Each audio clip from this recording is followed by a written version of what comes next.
When I was in 6th grade, I went to go visit my little cousins at their house. Their house was right on the edge of these woods, and the woods were really thick, and our parents always told us not to go there. And one time I asked my mom why, and she said because when people do bad things, they sometimes go and hide in the woods. I was staying at my cousin's house for a week on this one trip, and whenever I was bored, I would go look out the window and watch the woods. Usually it was pretty boring, and I would just be staring at trees, but one day it was like 5 p.m. and the sun was setting, so it was getting dark, and I saw something moving in the woods. I told my uncle, and he said it was probably just an animal, and I told him no, it was tall and looked like a skinny lady. And he said I have a creative imagination and it was probably just a deer. But then a few minutes later, I heard my aunt and uncle whispering in the kitchen. My aunt was talking about a woman from the psychiatric hospital in their town who had escaped. Their house was like 15 minutes away from a maximum security psychiatric hospital for criminals with mental illness. And then they saw me listening to them in the doorway and they stopped talking completely. A few days later, in the middle of the night, I heard a noise. So I woke up in the middle of the night from this noise coming from downstairs. It sounded like something was scratching the back door. But when I got downstairs, the noise had stopped. But when I looked at the window facing the woods, there were footprints in the snow. But my aunt and uncle were really strict, and they had this rule that we weren't allowed to go in their room when they were sleeping. So I made sure all the doors were locked, and I decided I would tell them in the morning. The next morning we woke up and it was a really intense blizzard. Such heavy snowfall that we couldn't see the ground. So when I told my aunt and uncle about the footprints, they didn't believe me and told me it was probably a nightmare. The next day I had to leave, and I didn't go back and visit my cousins for a long time. But the next summer, my cousins really wanted me to come for their birthday party. Before visiting them, I looked up whether they had ever found the woman who had escaped from the hospital. And Google said that authorities were still looking for her and it was a high priority case. When I got to their house, I was playing with my cousins. They were about to turn 6 years old, and one of them goes, "Let's go check if she's there." And my cousin runs to the window facing the woods. So I asked my other cousin who she was talking about, and she goes, "Oh, don't worry, that's just her imaginary friend." But I knew that did not sound right.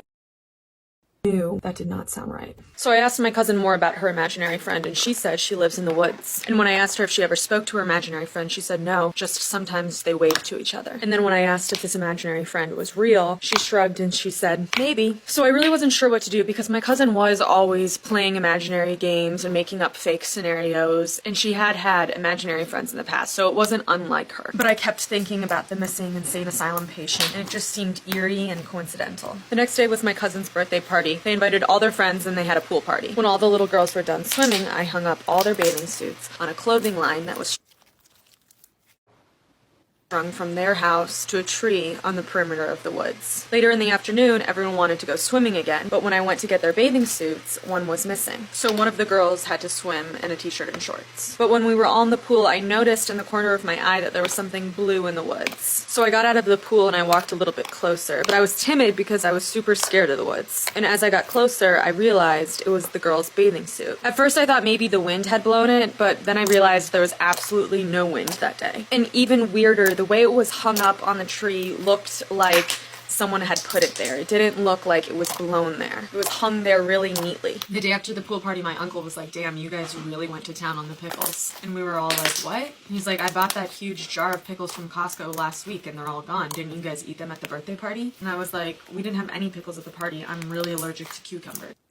We didn't have any pickles at the party. I'm really allergic to cucumbers. And then my little cousin was like, "My imaginary friend loves pickles. They're her favorite food." And finally, for the first time, it seemed like my uncle was actually freaked out by this imaginary friend. So my aunt and my uncle ended up seriously asking my little cousin a lot about this imaginary friend of hers. And I actually ended up leaving a day early because it just started to get kind of serious and it was time for me to go. The next week I was at the park near my house and I got a text from my mom telling me to come straight home. When I got home, she was there and she was sitting down and she told me she had something serious to tell me, which was that they had found the missing patient from the hospital near my cousin's house. She had been living in the woods right by their house, and she was able to survive so long on her own in the woods because my little cousin would give her food from their house.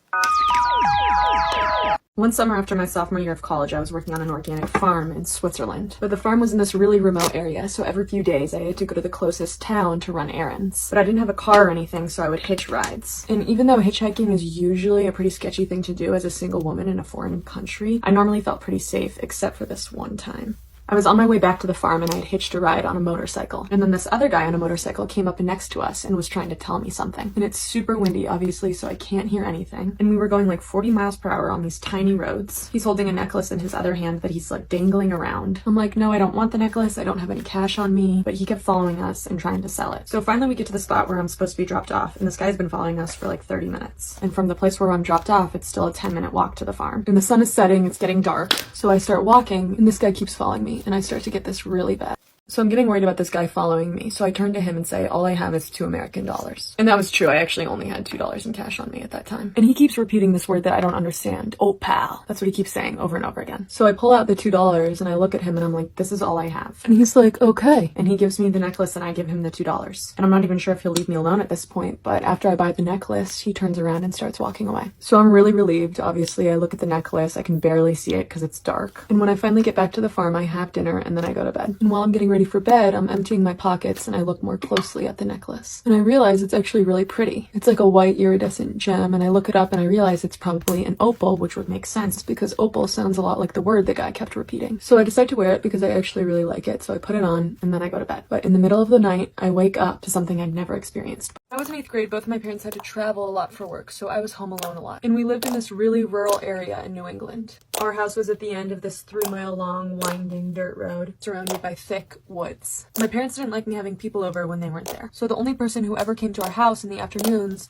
was the UPS guy, and his name was Randy, and he was really nice. We'd always chat for a bit. It was just nice to have someone to talk to after school when my parents weren't around. One day, Randy came by and dropped off some packages, but before he left, he asked me if I was expecting a house guest. I said no. Why? He said he saw a woman about halfway up our road walking, and she asked him if he was headed to our house, and when Randy said he was, she asked him for a ride. He told the lady that it was UPS company policy that he couldn't let anyone in the truck. Randy could tell that I was creeped out, so he said he would drive back down the road to check if she was still there walking. He said he would come back and let me know whether he saw her or not. So while Randy was checking, I started opening the 2 packages he had brought. One package was a sweater I'd ordered. The other package was one I wasn't expecting in one of those big yellow envelopes. It didn't have a return. It was addressed specifically to me. When I opened it, I was petrified. When Randy came back, I was sitting down, completely freaked out.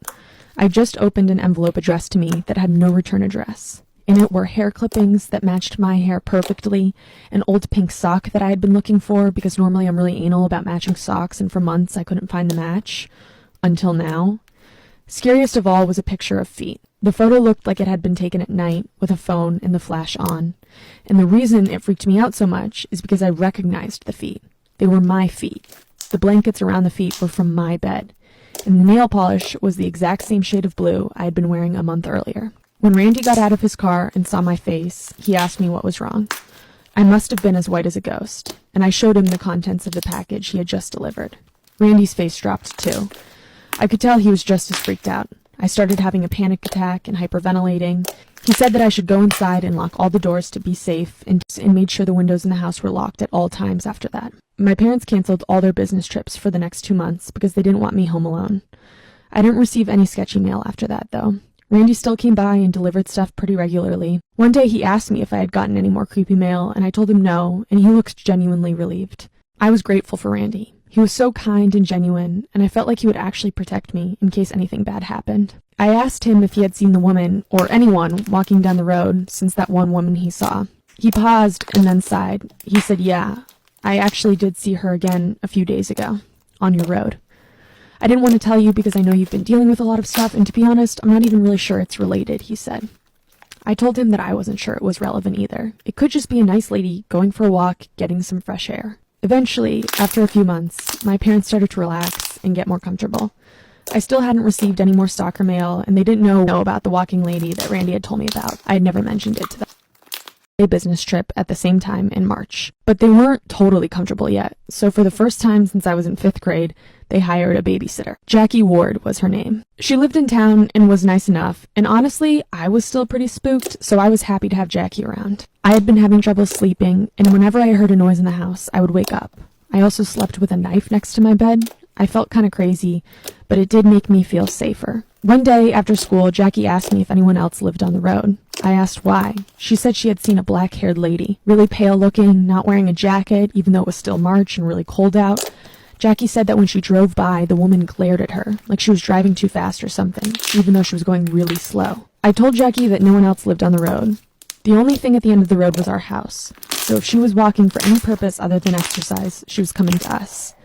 Jackie shivered, like she had gotten the chills, and went to the front door and locked it. She then checked every door in the house to make sure it was locked, just to be safe, she said, winking. Later that evening, we were watching TV, and there was a loud knock on the door. We both jumped. "Don't move. I'll get it," Jackie said. She slowly crept towards the door, and then I heard her exhale loudly and laugh. "Oh, it's just the UPS guy," she said. She opened the door and Randy was standing there with a few packages in hand. I came over and said hi. He handed me the boxes. Oh, and one more thing. He went back to his truck to get the last package. When he turned around, I could see what was in his hands, and my heart dropped. A yellow envelope, just like the first envelope that had my hair and the picture of my feet. Randy glanced nervously at me when he handed it, like he also recognized the similarity between the first stalker package and what he was handing me right then. Jackie was confused and asked if everything was all right. I told her about the package from a few months back and how this was the exact same type of envelope again, with no return address.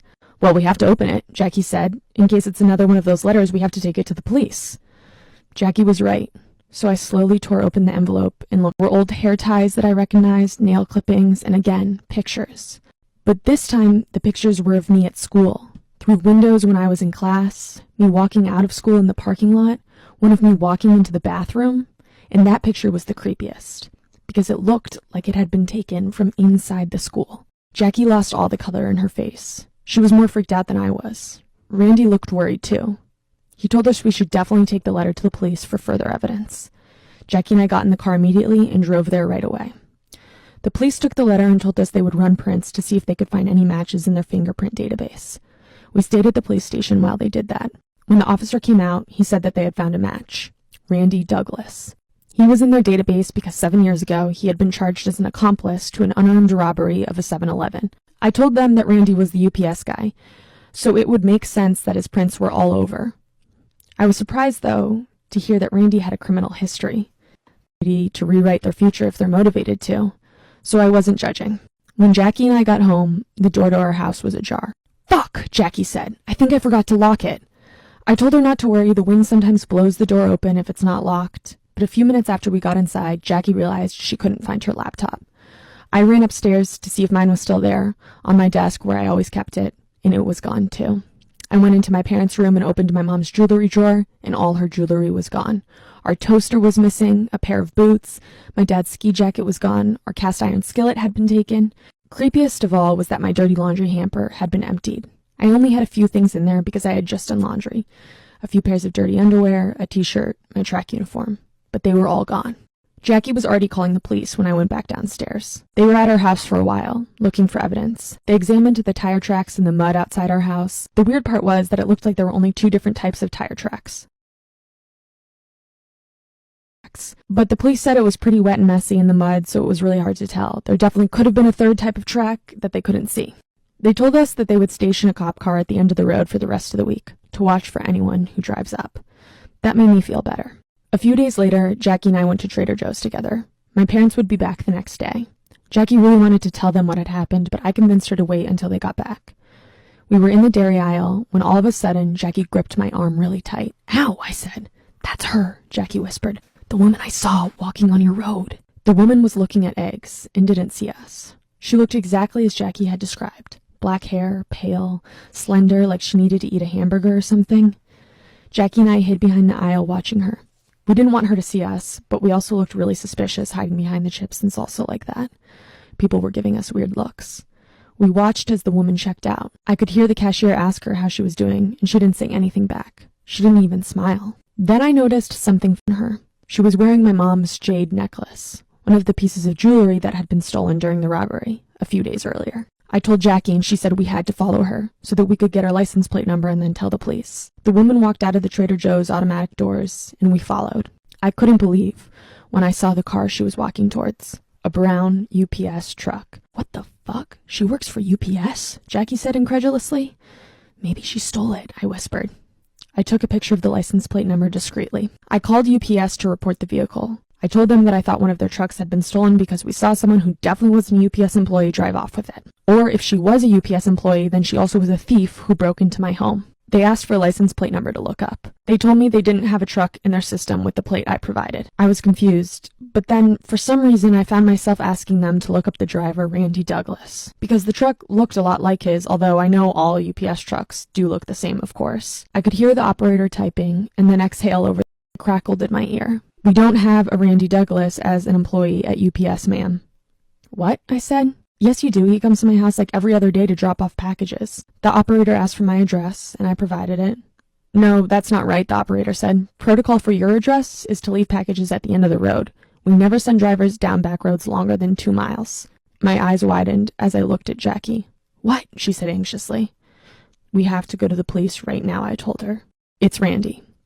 It's been Randy all along.